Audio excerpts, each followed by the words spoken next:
The day my husband left me, it wasn't the divorce papers that hurt the most. It was how easily he walked away. For 12 years, Ryan and I had built a life together. We met when we were both struggling, working long hours and dreaming about a better future. We rented a tiny apartment with peeling paint and a leaky kitchen sink. We couldn't afford vacations or fancy dinners, but we were happy. At least I thought we were. When Ryan decided to start his own business, I stood beside him through every sleepless night and every setback. I worked my full-time job during the day and helped him with paperwork, customer emails, and bookkeeping at night. There were months when we barely had enough money to pay our bills. There were times when I skipped buying new clothes because every extra dollar went into his company. I never complained. I believed in us. Slowly, the business began to grow. New clients arrived. The company's profits increased. Ryan became more confident. Then he became different. At first, the changes were small. He started staying late at work. He spent more time on his phone. When I asked how his day had been, his answers became shorter. When I suggested spending time together, he always seemed too busy. I told myself he was under pressure. I told myself success came with responsibility. I kept making excuses for him. Then one evening, I saw a message appear on his phone, a woman's name, a heart emoji. My stomach dropped. When I confronted him, he didn't even try to deny it. Instead, he sighed as if I were the one causing problems. "I haven't been happy for a long time, Emily," he said. The words felt like a knife to my chest. "What about us?" I asked. "What about everything we've built together?" Ryan looked away. People change. That was it. 12 years reduced to 2 words. People change. 3 months later, our divorce was finalized. The man I had supported through every struggle left me for a younger woman he had known for less than a year. But somehow, that wasn't the worst part. The worst part was his mother. Linda had never liked me. No matter what I did, I was never good enough for her son. If dinner was perfect, she'd find something wrong with the dessert. If Ryan achieved something, she'd act as if I had nothing to do with it. During our marriage, I spent years trying to earn her approval. I never got it. After the divorce, she became even crueler. She told relatives that Ryan had finally escaped. She claimed I had been holding him back. She acted as though the collapse of my marriage was some kind of victory. I tried to ignore her. I focused on rebuilding my life. But 6 months after the divorce, I was forced to see her again. Ryan asked me to bring a few old family photo albums that had been left in storage. He wanted them for a family gathering at Linda's house. I almost mailed them. Instead, I decided to deliver them myself and finally close that chapter of my life. When I arrived, the house was full of relatives. The moment I walked through the door, conversations slowed. People stared. Some looked sympathetic. Others looked uncomfortable. Then Linda spotted me. A smile spread across her face. But it wasn't a kind smile. It was the smile of someone who had been waiting for this moment. As I handed over the photo albums, she stepped closer, looked me directly in the eyes, and said loudly enough for everyone to hear, "Leaving you was the best decision my son ever made." The room fell completely silent, and in that moment, I felt every wound from the past year reopen all at once. What Linda didn't know was that in less than 5 minutes, everything was about to change. For a few seconds after Linda's cruel words, nobody moved. The room felt frozen. I could feel dozens of eyes on me, waiting to see how I would react. Part of me wanted to cry. Another part wanted to scream. After everything I had done for Ryan and his family, after years of sacrifice and loyalty, hearing those words spoken so casually felt like a slap across the face. But I refused to give Linda what she wanted. I took a slow breath and forced myself to remain calm. "If that's how you feel, Linda, you're entitled to your opinion," I said quietly. Her smile widened. She had expected a fight. Instead, she got nothing. The guests exchanged awkward glances. A few people looked embarrassed for her, but nobody spoke up. Nobody ever did. For years, I had learned that arguing with Linda was like arguing with a wall. She always had to be right. I turned to leave. That's when my phone vibrated in my purse. Normally, I would have ignored it, but something made me check. The message was from David, Ryan's former business partner. I hadn't spoken to him in months. The text was short. "Emily, you need to see this. Call me as soon as possible." Attached were several documents. My heart skipped a beat. Curious, I opened the files. As I scanned the pages, my stomach tightened. Financial statements, internal reports, account summaries. The more I read, the more shocked I became. Ryan's company wasn't thriving. It was falling apart. I quickly stepped into a quiet corner of the room and called David. He answered immediately. "Emily, thank God," he said. "David, what is all this?" I asked. His voice sounded exhausted. "It's worse than you think." For the next few minutes, he explained everything. The successful image Ryan had been showing everyone was a lie. The luxury cars, the expensive vacations, the designer suits, most of it had been funded by debt. The company had been losing money for nearly a year. Several major clients had left. Investors were becoming nervous. Cash flow was disappearing. And according to David, Ryan had ignored every warning. I leaned against the wall, struggling to process the information. "But everyone thinks the company is doing better than ever," I whispered. "That's because Ryan wanted them to think that," David replied. He cared more about appearances than reality. I closed my eyes. That sounded exactly like the man Ryan had become. The man I married had once been humble and hardworking. Success had changed him. Or maybe it had simply revealed who he really was. "What happens now?" I asked. David sighed heavily. "There are audits happening. Investors are asking questions. Some transactions are under review." My pulse quickened. This could get ugly. As the call ended, I looked around the room. Across the house, Ryan stood laughing with relatives. His arm was wrapped around his new girlfriend. Linda stood proudly beside them, acting as though her son was the greatest success story in the family. Everyone admired him. Everyone praised him. Everyone believed he had made the perfect choice by leaving me. None of them knew the truth.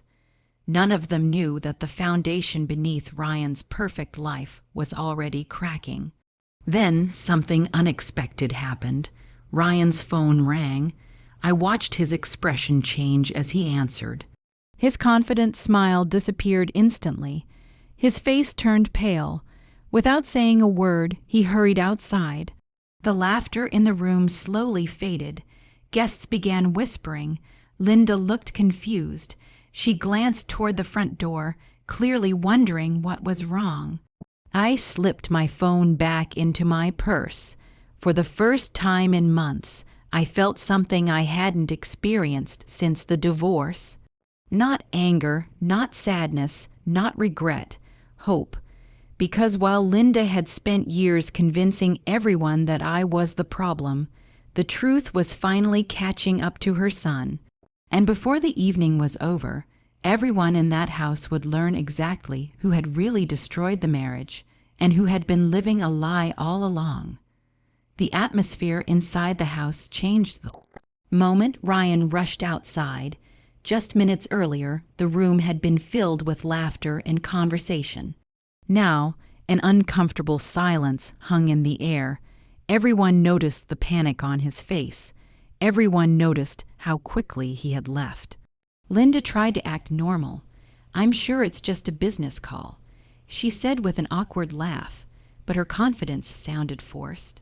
I remained quiet. Across the room, Ryan's girlfriend looked nervous as she stared through the front window. A few relatives began whispering among themselves. 10 minutes passed, then 15. Ryan still hadn't come back. Finally, the front door opened. The moment he stepped inside, I barely recognized him. His face was pale. His eyes looked exhausted. The confident businessman who loved showing off his success had completely disappeared. "Ryan," Linda asked, "what's wrong?" "It's nothing," he replied quickly, but nobody believed him. His hands were shaking. Linda walked closer. "Ryan, tell me what's happening." For a moment, he said nothing. Then he looked around the room. Every eye was on him. "The company is having some issues," he finally admitted. Linda frowned. "What kind of issues?" "Just temporary problems." At that moment, another phone call came in. Everyone heard the ringtone. Ryan stared at the screen. His face somehow became even paler. He stepped away to answer. This time, however, people could hear parts of the conversation. "What do you mean the accounts are frozen?" The room became completely silent. "No, don't do anything until I get there." A pause. Then, "How many investors pulled out?" Gasps spread through the room. Ryan ended the call and lowered the phone slowly. Nobody spoke. Nobody knew what to say. The perfect image he had spent years creating was collapsing right in front of everyone. Linda looked terrified. "Ryan, what's going on?" He rubbed his forehead. "The company's under review." "Review for what?" Ryan didn't answer. That silence said everything. Suddenly, several relatives began exchanging concerned looks. Questions filled the room. "Is the business okay? Are you losing clients? What's happening?" Ryan couldn't keep up with the questions. His carefully built story was unraveling. Finally, Linda turned toward me. For the first time all evening, she wasn't smiling. Almost desperately, she said, "You know something, don't you?" I hesitated. Part of me wanted to stay silent. But another part remembered every insult, every cruel comment, every moment she had treated me like I was worthless. "I know the company has been struggling for a long time," I said calmly. The room froze. Ryan stared at me. His eyes widened. "How do you know that?" I looked directly at him. "Because I helped build that company." Nobody spoke. I continued. "For years, I handled paperwork, bookkeeping, customer records, and financial reports. I know how businesses work." Several relatives nodded. Many of them had forgotten how involved I had been during the company's early years. I wasn't just Ryan's wife. I had been his partner, his supporter, the person who stood beside him when nobody else believed in him. "You knew," one relative asked. I nodded. "I saw warning signs long before the divorce." Ryan looked away. Shame filled his face. For years, he had allowed people to believe that his success belonged entirely to him. Now the truth was finally emerging. Linda sat down slowly. She looked stunned. The same woman who had proudly declared that leaving me was the best decision Ryan had ever made now looked completely speechless. For the first time since I had known her, she had no criticism, no insults, no clever remarks, just silence. And as I looked around the room, I realized something important. The sweetest revenge wasn't watching Ryan suffer. It wasn't watching Linda lose face.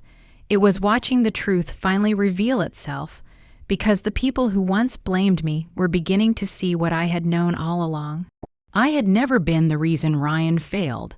I had been the reason he succeeded for as long as he did. 6 months after that unforgettable evening, my life looked completely different. And so did Ryan's. News traveled fast in our town. The investigation into his company continued, and one problem after another surfaced. Several investors officially withdrew their support. Major clients ended their contracts. Employees began leaving for more stable opportunities. The business Ryan had once bragged about eventually collapsed. The luxury SUV disappeared. The expensive country club membership was canceled.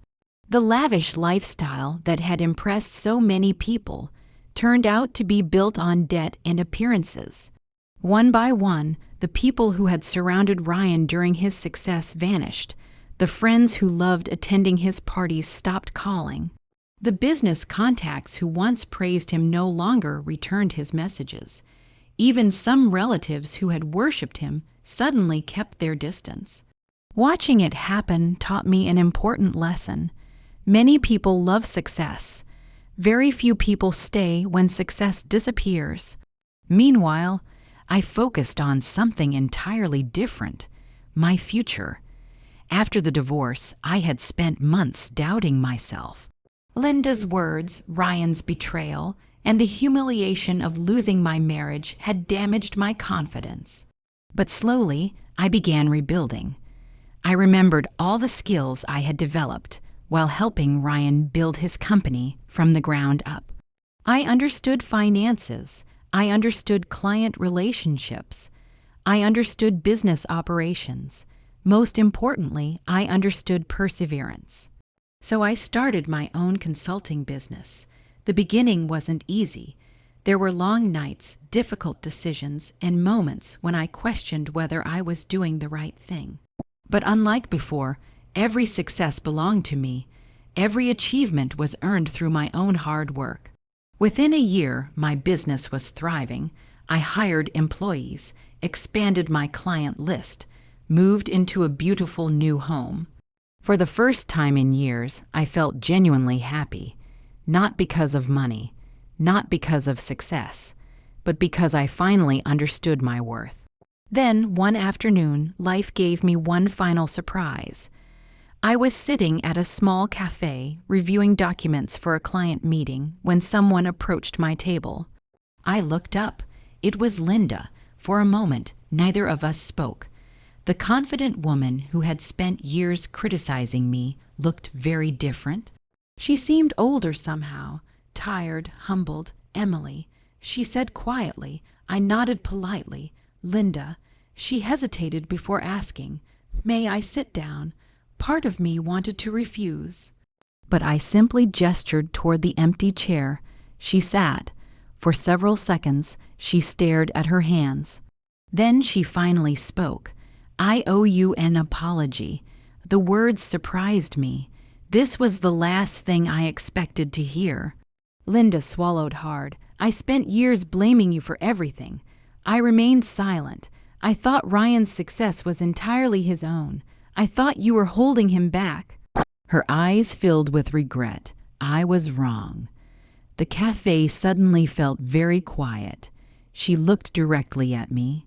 "When everything fell apart, I finally learned how much you actually did for him." I could see genuine remorse in her face.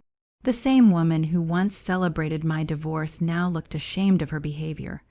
After a long pause, she said softly, "I treated you terribly, and you didn't deserve it." For a moment, I thought about every painful memory, every insult, every judgment, every tear I had cried because of her cruelty. Then I smiled, not because she had suffered, not because Ryan had failed, but because neither of them controlled my happiness anymore. "Sometimes," I said gently, "people don't realize someone's value until they've lost them." Linda lowered her eyes. A tear slipped down her cheek. I stood and gathered my things. As I walked toward the door, sunlight poured through the cafe windows. For the first time in many years, I felt completely free. Ryan had broken my heart. Linda had tried to break my spirit. But in the end, I rebuilt both. And that was the sweetest revenge of all.